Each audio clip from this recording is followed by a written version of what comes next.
Good evening and welcome to Friday Vespers for September 25th. Tonight we're going to talk about the breaking point in our lives.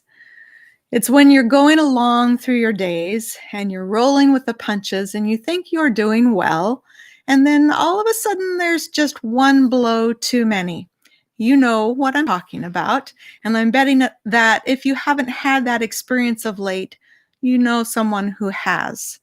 That tipping point may have come with the death of Ruth Bader Ginsburg just last week. It sent so many people across this nation reeling in grief and fear. Or your breaking point may have been the diagnosis or death of yet another friend or loved one, or even a friend of a friend, and it still feels just too close to home. Maybe it came in the moment you heard that man who lives in the White House said there will be no peaceful transfer of power following the election. Or maybe it was something as simple as your car had engine troubles or your weekend plans fell apart. Whatever it was, you felt something within you let go. You may have wept, or you wanted to do so. You may have had a bit of a temper tantrum, or you wanted to do so. Or you may have found some other way to vent your grief or fear or frustration or erupting volcano of emotions.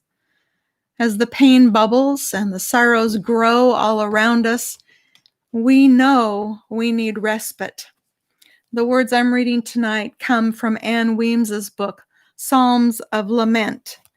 This is Lament Psalm number 48. I am depressed, O God. I see no end to this cycle of sadness. People tell me everything will be all right, but it isn't, and it won't be. They quote Paul to me. All things work together for good for those who love God. Don't I love you? Wasn't I brought up in your holy house, O God? Didn't I memorize your words and sing hymns to you? Don't I bow down to you? Isn't that what I'm doing now? No one can tell me any good can come from this torment. Let them have their say if that makes them feel better, but I don't want to hear it. I know what I've been through. I know what it is to have death walk the halls of my home. What has happened can't be undone. What is done cannot be prettied up. But you, O God, can stop the aftershocks. O God, tear through the night to the rescue of the one you have left too long. Help me, Holy God, out of this tomb of pain. Break the cycle and allow me to live in your halcyon holiness. Only you, O God, are righteous. In your righteousness, I will find a holy place. My cup runneth over. As we come to a close today, may we remember that this strange time into which we are living is not our norm. It is our now. And though these days seem to stretch endlessly before us, they will not last forever, because there is still good in this world. There are still good people around us. There is still good within each of us. And God is still good. God's goodness is still reaching out to us, enabling us to envision a better way of being for ourselves and for others. God's Spirit is breathing into us, encouraging us, strengthening us to bring that better way to fruition. Because this world is God's creation, and God entrusted it to our care. So we'd better not give up on it, any of it, even when we're disgusted and discouraged and tired.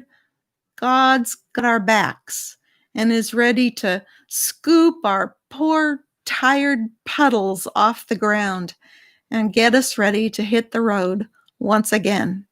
So let's breathe.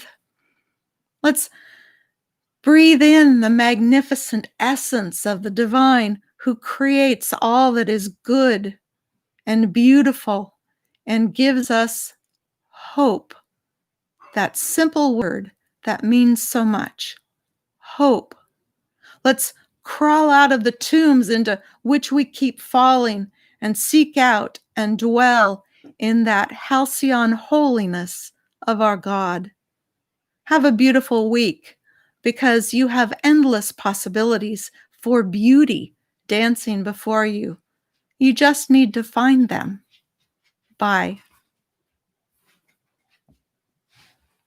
Hi, Bruno.